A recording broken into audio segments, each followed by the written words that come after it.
Martín Rusca, amigo, ¿cómo estás? ¿Cómo va? Bueno, será mucho todo. No, ni en pedo. ¿Cómo va? ¿Todo bien? Bien, perfecto. Martín, te vamos a pedir un favor, te puedes acercar bien al micrófono. Perdón. No pasa nada. No, aparte son prosa. Ya se está perdonado todo. Sí. Que no me conoce. Martín, ¿sos arquitecto, profesor? Sí, soy arquitecto y doy clases de historia de la arquitectura y di bastantes años también clases de dibujo en la Facultad de Arquitectura. Fantástico. Y estás acá porque justamente hace poco salió Tiempo de Bodegas, tu último libro. Necesito saber cómo nace el proyecto, cómo se va gestando poco a poco. Más o menos tengo una idea, cómo va en el tiempo procesando eso. Como vos lo has dicho, poco a poco. Es un libro que nace de una necesidad de entender la ciudad mía, digamos, la que me vio nacer. Después que yo vuelvo de Córdoba, siempre cuando uno se va y vuelve con otros ojos, más y aprende cosas. Yo fui 7 años y cuando volví era como que era todo nuevo y necesitaba entenderlo. Y yo soy dibujante. Claro. ¿En qué año te fuiste a Córdoba? Y yo me fui en el 2004. Claro. Así que, y llego y empiezo venía en ese momento como muy con... había elaborado mi tesis sobre los situacionistas, sobre la deriva, la sociedad del espectáculo, todo esto, y venía con una idea de, vamos junto a un grupo de gente, vamos a salir a caminar y a dibujar y qué sé yo, y empecé con eso. Finalmente ese grupo se terminó consolidando en 3 personas. Ajá. Y ahí estuvimos dibujando como hasta el 2017. Y a partir de todos esos dibujos, como te decía recién, dibujar es pensar, dibujar es un acto cognitivo, entonces uno va dibujando y va aprendiendo. Va dibujando y vas desconociendo y ahí empezás a ver que hay cosas que no están a simple vista, que se esconden. Y a partir de ahí nace en el 2019 la idea de que toda esa info que ya estaba, habíamos hecho muestras en el ECA, habíamos hecho muestras en la UNC, en un montón de lados, que eso tenía que ser un libro. Y ahí yo presento el proyecto en el Fondo Nacional de las Artes, gano una beca y con esa beca hago una cosita, pero fundo, digamos, la pregunta principal del libro, que es cómo se puede contar el patrimonio. Fantástico, gran pregunta. Claro, gran pregunta, cómo se puede contar, que finalmente es cómo se puede pensar el patrimonio. Claro.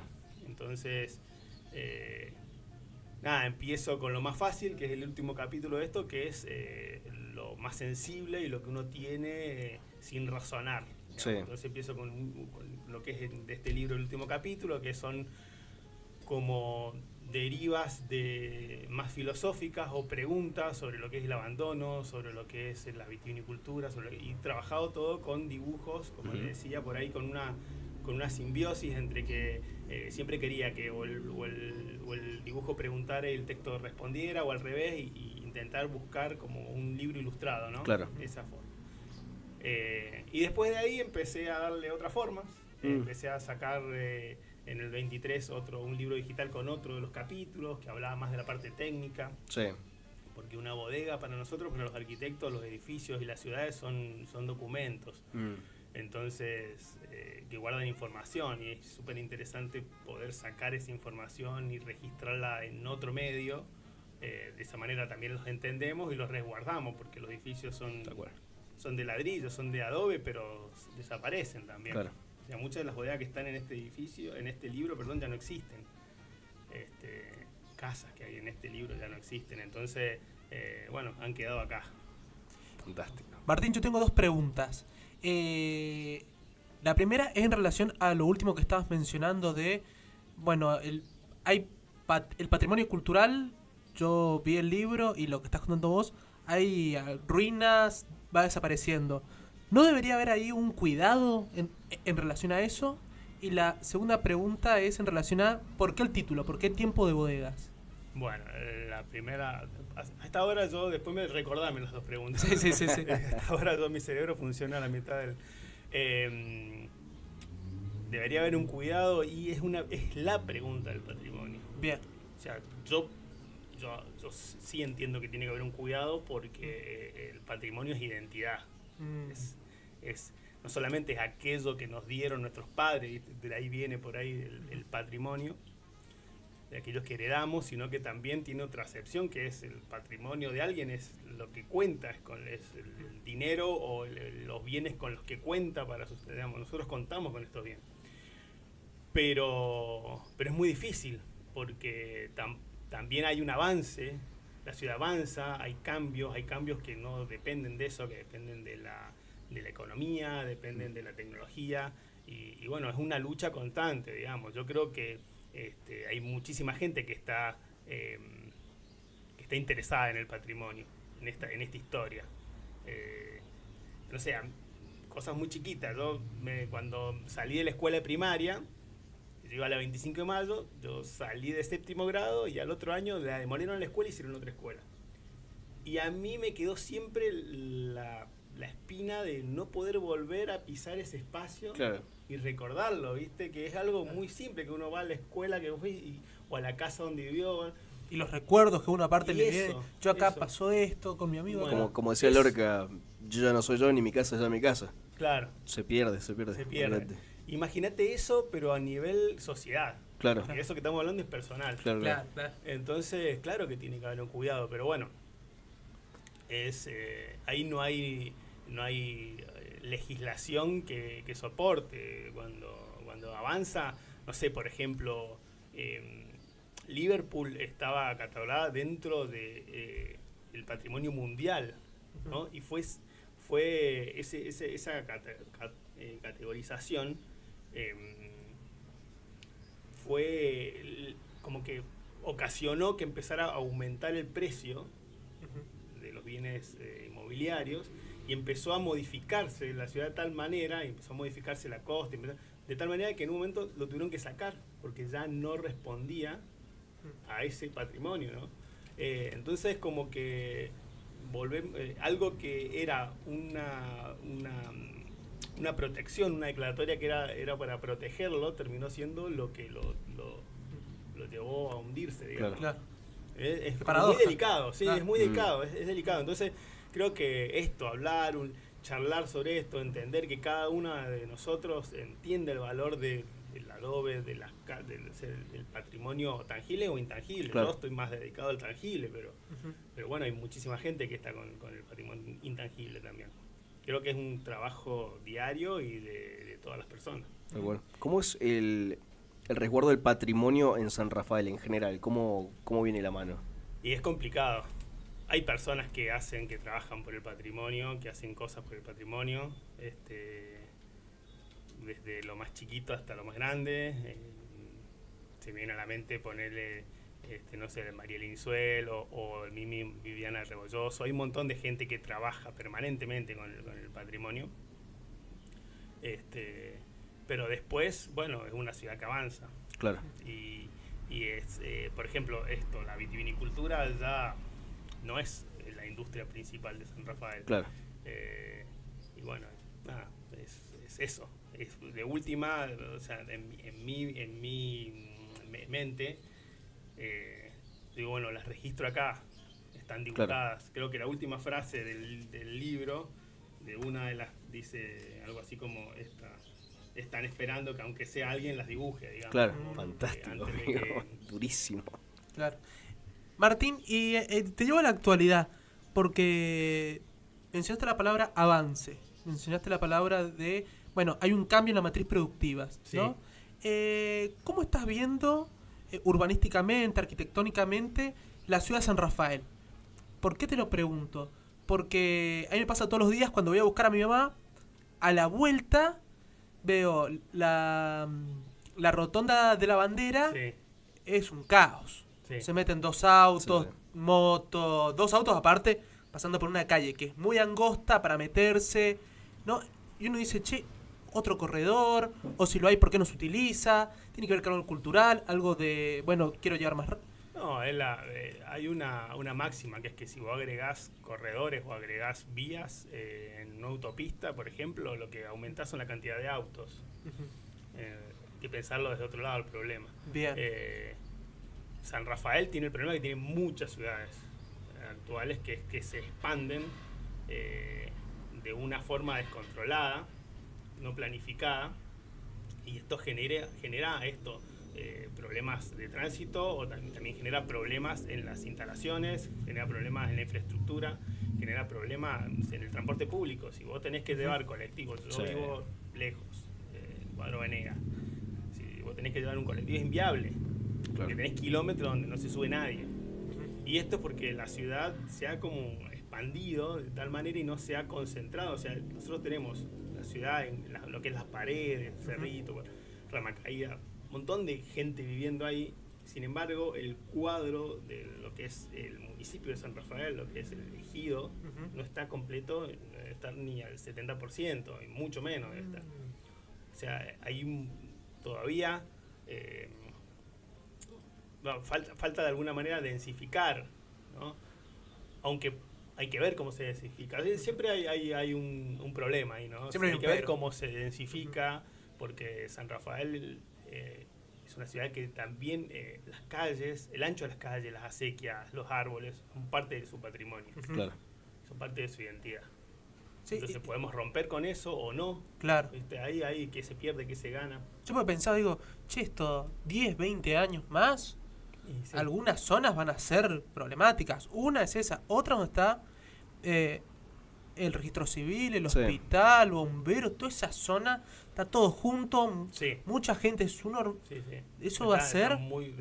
Habría que descentralizar algunas de esas Claro. cosas. Sí, tal cual. Pero bueno, la ciudad es un ser vivo, se va armando con presupuestos escasos, con periodos políticos que nunca coinciden con los tiempos de la ciudad. Claro. Es complejo, digamos. Uno por ahí analiza históricamente París, decís París era una ciudad medieval, terrible, y vino Haussmann y rompió todo. En el 53. En 1850. Sí. Y en ese momento lo odiaron. Sí. Imagínate, rompió ¿cuánto tiempo? Porque aparte lo que hizo fue alcantarillas, todo rompió. Cuánta gente que se quedó sin casa. O sea, no es fácil. Ahora lo vemos y decimos, y es una ciudad ordenada. Decime si estoy diciendo cualquiera. Él es el que creó el bulevar. Claro, sí. El concepto bulevar de la calle arbolada, digamos. No es necesariamente el bulevar que conocemos nosotros, sino que es una calle ancha con árboles. Claro. Antes las calles no tenían árboles. Imagínate, en una ciudad medieval no había árboles. Así que bueno, uno dice, bueno, lo analiza con el tiempo y estuvo bueno, pero en ese momento haber sido un quilombo. Sí, terrible. Sí. Yo voy por el lado del arte, ahora más que nada. Mencionaste los situacionalistas. Sí. Me interesa saber de esa etapa. ¿Cuál era la búsqueda así grupal? ¿Cómo estaba liderada? Nada, nosotros éramos 3 personas. Livio, que tenía 74 años, Edgardo, que tenía 50, y yo, que tenía 25 más o menos. Los grupos de hombres siempre son raros. Heterogéneos, sí. Nos daban 25 años cada uno. Pero teníamos un amor por el dibujo. O sea, el dibujo era lo que nos enamoraba. Y la idea era salir, sándwich, vino y nada, en la chata, y nos metíamos a ver donde había alguna palmera grande, alta, eran indicios para nosotros de que ahí podía haber algo viejo. Mirá.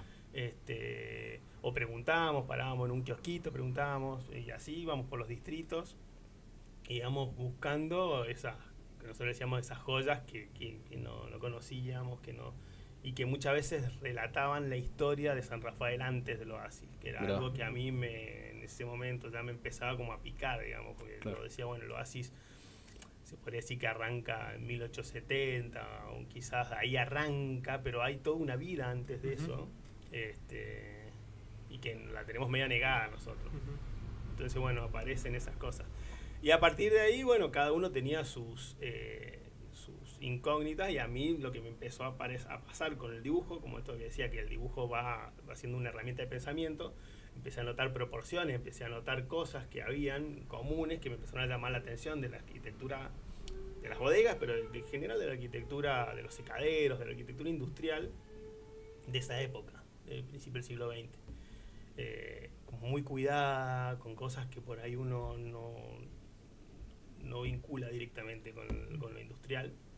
Y todo eso surge por, bueno, dibujar muchas veces, de decir, bueno, empezar, esto está mal, esto lo hicieron mal. ¿Por qué? Porque hay una proporción que se viene respetando y de repente descubriste, y que había sido una remodelación que habían hecho, ¿entendés? Qué interesante. Y empezás a darte cuenta que estás leyendo un poquito más allá. Claro.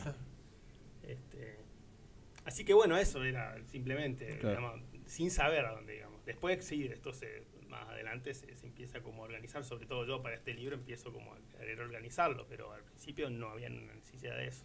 Era una aventura. Sí, Busca por aventura. Sí. Fantástico. Y bueno, hay casas y cosas que bueno que están pensadas para otras publicaciones, para más adelante ir viendo. Espero que no me lleve tanto tiempo, ¿no? Tengo capaz que la última ya por el tiempo y porque el Rami se tiene que ir. La cuestión de ¿cuál crees vos que es la principal problemática, tanto arquitectónica, urbanística, en San Rafael? ¿Y cuál es la que más te gusta? No la problemática, sino lo que más te gusta arquitectónicamente, urbanísticamente de San Rafael. Lo que más me preocupa es la cantidad de fraccionamientos y la ciudad que se está conformando, sobre todo hacia el oeste. Uno por ahí entra en esos fraccionamientos que son callecitas que no tienen vereda, que no tienen espacio público porque los terrenos son grandes y están cerrados hacia afuera, no hay vida pública, es una ciudad muy triste. Y es una ciudad que se viene haciendo ya hace 15, 20 años. Claro. Y que no sé si va a reemplazar esta ciudad, pero tiene como, o sea, la mayoría, mucha gente vive ahí ya. Entonces eso me preocupa mucho. Me preocupa, yo diría, a todos los arquitectos en general, porque es algo que no controlamos, digamos, es algo que, bueno, ahora sí, hace un par de años que ya a partir del ley de ordenamiento territorial es un poco más controlado eso. Ajá. Pero bueno, todavía está el problema de qué hacer con esas cosas que ya están hechas, ¿no? Y lo que más me gusta, o sea, arquitectónicamente no quiero quedar mal con nadie, pero por ejemplo San Rafael, a mi modo de ver, y me van a matar por esto, pero tuvo un auge de arquitectura hermosa hasta las finales de los 70 y después no sé qué pasó. ¿Por qué? Porque había otra calidad, pero a nivel no solamente de arquitectos, había los constructores que firmaban y ponían la chapita con su nombre, orgullosos de lo que hacían. Claro. Obras geniales que yo las analizo ahora y que digo, qué loco esto. Y la hizo el constructor que había construido. Y había arquitectos que iban más allá, que buscaban, que pensaban. Hoy, no lo digo porque los arquitectos seamos de acá de San Rafael particularmente diferentes, sino pues algo general, digamos. La arquitectura le ganó la imagen, entonces ya no se la piensa tanto. Claro. Y yo no sé si vamos a volver a eso. Yo estoy enamorado de las casas de Casnati, de Caligari, de Llorente, Rulo Llorente. O sea, hay un montón de arquitectos de esa época. El propio Batistón, que era Livio, era uno de los que me acompañaba dibujando acá. Ajá. Eran muy particulares, vos los veías en sus obras, ves a la personalidad de ellos y al mismo tiempo ves San Rafael, la piedra bola partida, cosas que tenían que ver con esto, ¿no? Plazas con chañares, con cosas que si esto es así, claro, tendría que ser así. Y sin embargo murió ahí y quedó. Y ya después lo que viene es lo inmediato, digamos. Una cosa va sustituyendo a la otra, las casas se modifican, esas casas no se modifican prácticamente. Claro. Vos las ves tan iguales. Y el que las compra las arregla un poquito, pero las casas que vienen después hay que modernizarlas porque van quedando viejas. Mirá. Estas nunca quedaron viejas. Tienen 60 años, un año y no han quedado viejas. Eso, bueno, eso me gusta. Fantástico. Martín, ojalá que durara 3 horas. Sí, esto, loco, sí. Da para hablar. Tiempo de bodegas. Tiempo de bodegas. Eso mismo. Sale, es una referencia a una peli. Ahí va. Mirá. Bien. Porque había quedado la Claro, segunda, claro. se le iba a repreguntar. Quedó picando Sí, en el fondo de la mente. Es una película de Tiempo de Gitanos. Ah, bien. Bien. Martín, muchas gracias por venir.